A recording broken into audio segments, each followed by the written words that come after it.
At its core, I wanted Batman Arkham Asylum to make me feel like I'm not saying it. Batman Arkham Asylum is one of those games where no matter who you talk to, no matter how violent they get when arguing about which Arkham game is the best, everyone somehow agrees with each other. Someone could say Arkham Asylum is the best, and then a City fan comes and just drags it through the mud in some rage-filled rant about how it pales in comparison. And then when they finally calm down, they'll top it off with, yeah, but you know, Asylum's just a classic though. It's just a classic. I have never heard any criticism about this game that isn't immediately walked back. My thoughts aren't the end-all be-all, this whole channel is me spouting my subjective opinions, but I really want to get into this review and look at what this game is, flaws and all. So let's get into Batman Arkham Asylum, and there will be spoilers for a game that came out when I was 5 years old. Starting off by taking it purely at face value, this game really makes me feel like I'm playing a comic book. The graphics don't hold up, but they've aged just enough to be charming, and the poor quality is overshadowed by its timeless style. Rocksteady really leaned into the comic campiness, which is a welcome surprise given how edgy the comic it's inspired by is. I really think we dodged a bullet here. As if the game was as edgy and serious as the comic was, it would have been impossible to take it seriously with these graphical limitations. But this game perfectly balances the gravity of the situation with the fact that we're playing as a man in a bat costume, which is reflected in the character designs and gothic aesthetic of the open world. Like, take the Batmobile, for example. It's not some tank that drives on rooftops and has a deployable bat motorcycle. No, it's a classic design that more so mimics that of Keaton's or Clooney's. It sacrifices realism for visuals, like how Gotham City is apparently in the same universe as Majora's Mask. This whole game is completely ridiculous in the context of the real world. Batman literally sprays his explosive gel in the shape of his symbol. The only way a master martial artist in a bat suit isn't ridiculously stupid is in a city that's ridiculously evil, and this version of Arkham Asylum reflects that, with its rundown interiors and dramatically tall and dark towers. Although I will say that it's incredibly realistic that a shithole this bad is canonically in New Jersey. The comic book visuals also brilliantly extend to the character designs, like Batman's classic almost rubber suit and Joker's purple pinstripe suit, but that doesn't mean that the designs are flawless. I'm all for new and interesting designs for established characters. They just have to be,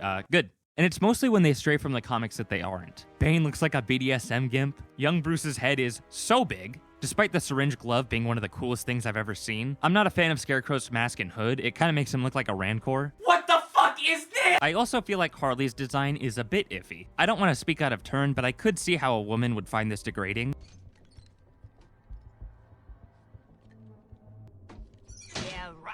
But this is in her Joker's sidekick era, where her whole existence is basically only being degraded by Joker, so it can be brushed off as part of the story, but hey, at least it's not Mortal Kombat. I will say though that Poison Ivy's design, while much more shameless than Harley's, does make sense as part of her character, as she uses her sexuality as a weapon to manipulate or murder people. I think my favorite part of this game visually though, isn't even in the gameplay. It's the drawings for upgrades and character bios. I love how for the upgrades they only use black and white, and the character bios literally look ripped out of a comic book. They have an almost grungy feel to them with a slightly desaturated color palette and inconsistent line work. I could look at these drawings for hours. The characters themselves in this game, though, are sort of a mixed bag. Obviously, the performances are fantastic, with most of the cast of the animated series reprising their roles, such as Mark Hamill as the Joker, Arlene Sorkin as Harley Quinn, and the fantastic Kevin Conroy as Batman. Funnily enough, 3 of the Primus and Ultimus crew from Call of Duty Zombies are in this game and do stellar jobs, with Richtofen showing up in Arkham City. And I feel like I can't talk about performances without mentioning my goat Wally Wingert, who pulled off and continues to pull off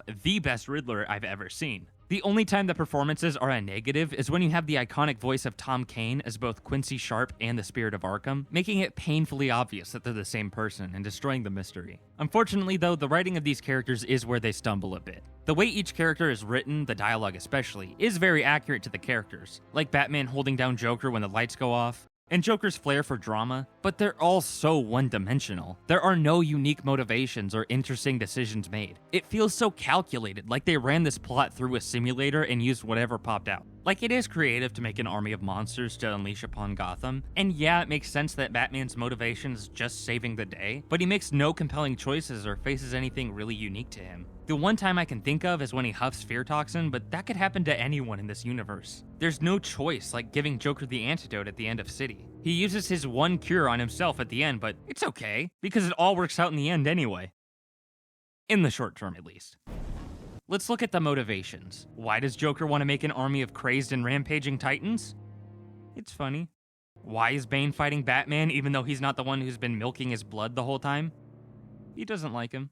What about Dr. Penelope Young? What was your motivation for helping out the Joker and killing dozens in science experiments and potentially destroying all of Gotham? Money! Apart from the idea of Joker weaponizing a new form of Bane's Titan Serum, everything that these characters do and the way they react is so formulaic and by the numbers that I can't help but feel overwhelmed. One of the most consistent parts of the Arkham series is that the music is phenomenal, and Arkham Asylum is no exception. This game's soundtrack in particular reminds me of Danny Elfman's score for the '89 Keaton movie, albeit a bit more toned down and honestly understated. It's easy to miss when playing casually and when you're really invested in the story, but when you sit down and throw the soundtrack on, or really listen for it when playing, you'll see just how perfect the score is for a Batman game.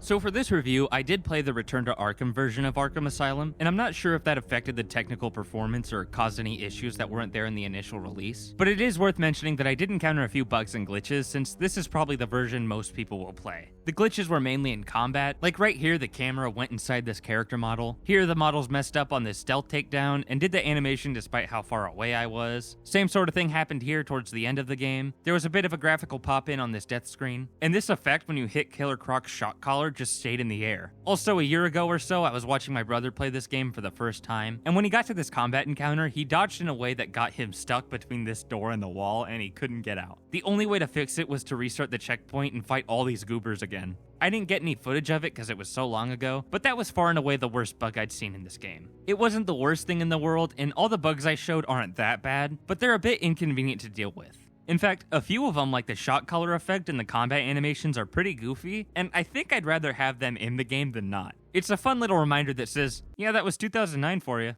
But it is a drag having to restart a combat encounter, and I would prefer if the character models didn't look like shit from a butt for 2 seconds before loading in the graphics. There are also a few issues regarding animations that aren't problems that would be fixed in a patch, they're just showing the game's age. Like when you defeat an enemy, they almost always put their elbows up and hold their heads in pain, and Batman's running animation is pretty goofy and a bit stilted. It's also still in that era where there's a big drop in quality when you go from cutscene to gameplay, but it's a bit charming. I'd obviously prefer if the game had 8K Ultra HD graphics with a gajillion polygons and the best animation of all time, but it's just something you have to expect when playing an older game like this. One aspect of Arkham Asylum that's a bit understated and not talked about too often is the open world, mainly due to how much bigger and better the open worlds of the other games in the series are. Going from just Arkham Asylum to entire sections of Gotham City is a pretty stark difference. But given the game's circumstances, I'd say it's pretty impressive. Sure, other games in 2009 had bigger maps, but this was Rocksteady's second game ever, and the first game in this franchise. Despite that though, they got very creative and exceeded my expectations by making it an island with multiple buildings, allowing for more traversal and exploration. Its limited size is to its benefit at times as well, as it does the same thing that God of War does and makes up an excuse to bounce the player all around the map, but it's not nearly as tedious or obnoxious, as it doesn't take too long to get from point A to point B. Navigating this island can be pretty fun too, like finding your way through this brick jungle gym in the sewers without being able to use your grappling hook. One problem that I do have with this game's open world though is that it caters to the story a bit too much, which can break the immersion a bit. For example, they just kinda let Croc roam in the sewers. Okay, I feel like it would be incredibly easy for him to Shawshank it, and I guess he does depending on the ending you get, but okay. Like, you couldn't just keep him in like a bank vault? On top of that, I think it's really lame that Batman had a Batcave installed on the island. It seems incredibly risky. Why couldn't he have put the serum on the Batwing and sent it to Oracle to figure it out?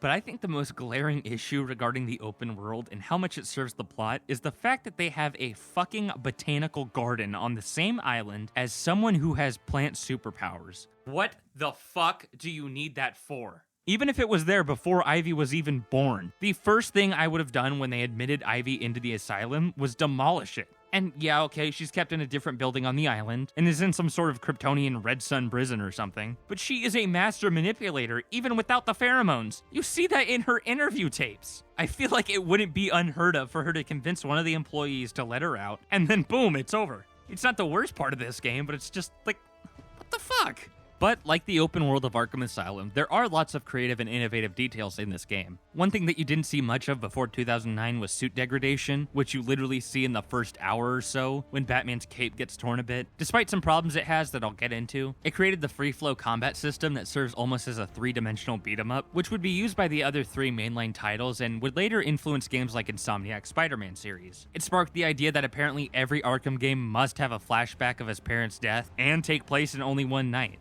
I love how the camera tilts whenever Batman starts inhaling Scarecrow's fear toxin, and how voices tell you to get out when you enter the morgue and need to leave to find the body bags and progress the game. And it's been talked about to death, but Rocksteady took advantage of every gamer's fear and made it look like the game not only crashed or got corrupted, but completely wiped the save data and sent us back to that iconic opening. And speaking of that opening, let's start there and talk about this story. It starts with Batman bringing Joker into Arkham Asylum, saying that taking him down was too easy. I don't know if Arkham Asylum follows the trope or was what helped create the trope, but I'm getting very sick of the villain planning to get caught. It is the most sensible way to put the plot in action, though. I feel like Joker breaking out and running the asylum would make sense since the best character, Frank Balls, is already on his payroll, but that would probably be more obvious to Batman that it's a trap.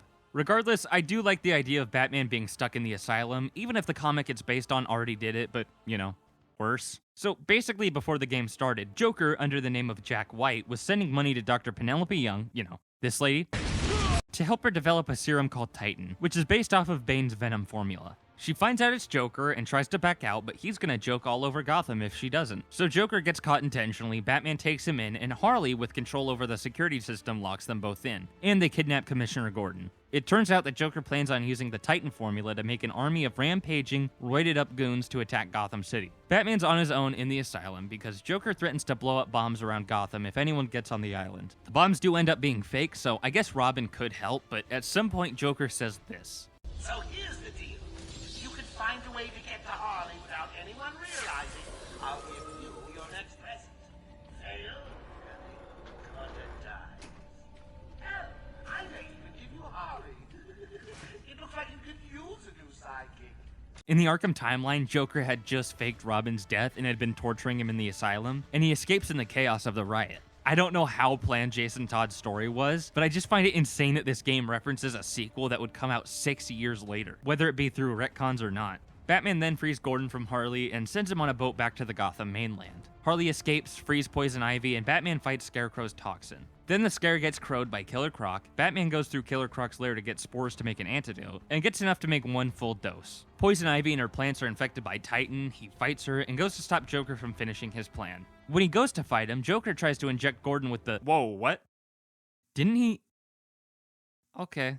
Batman jumps in front of the dart and gets infected, and out of anger, Joker shoots himself with the Titan, and he turns into this. Okay. There's a lot to unpack here. So let me just finish the story by saying that Batman uses the antidote on himself, fights Joker, if you can call this fighting, and beats him up by punching him with explosive gel on his glove, which is pretty rad.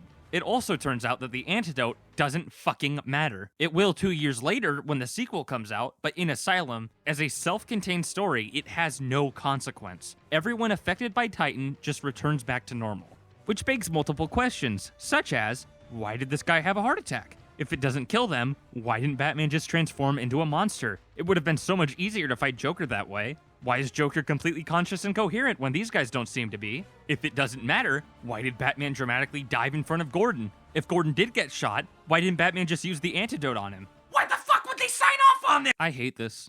I hate this so much. There are only two things that I like about it. One is that it's something that Joker would do. He's so dramatic and has no sense of self-preservation, it's totally in line. The other is that since this all takes place in one night and only in Arkham Asylum, it feels like one of Batman's filler adventures, like a random episode of Batman the Animated Series. And I like how just a random night in Batman's career has huge implications on the rest of the series, eventually leading to Bruce Wayne faking his death. It is insane how some of the best Batman media I've ever consumed spawned from this.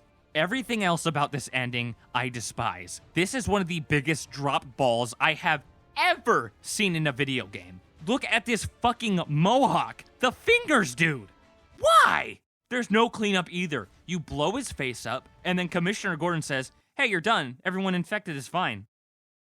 Thanks for coming. And then Batman fucks off. And let's talk about the gameplay, starting with boss fights, because Titan Joker doesn't even get that right. Let me ask you this. If I can fight countless goons tweaking on Titan, and Bane, who snapped Batman's back, then why can't I fight the main antagonist of the game? Because this isn't fighting him, no. This is running away from him until he hops up and sends his goons, and then you fight them. Then he falls for the same trick 3 times, where he turns around, you yank him down, and his stupid claw fingers get stuck in the floorboards, and you wail on him. After this faceplant of an ending, I don't get how this is anyone's favorite in the series. The majority of boss fights in this game aren't too good either. I've fought Bane countless times, because he's basically the same as every Titan enemy, and when you fight two at once towards the end, it just feels artificially more difficult. It's literally just more of the same. I also am not a fan of Poison Ivy's fight. I feel like this game's combat is way too rooted in mobility to constantly avoid the vines that pop up, and you have to get the timing just right when alternating between dodging projectiles and throwing batarangs. I do really like navigating Croc's lair though. Having to walk slowly to not alert him to your location really builds suspense. And even though the game tells you where to go, the maze-like design of the sewer is very intimidating and makes you feel trapped.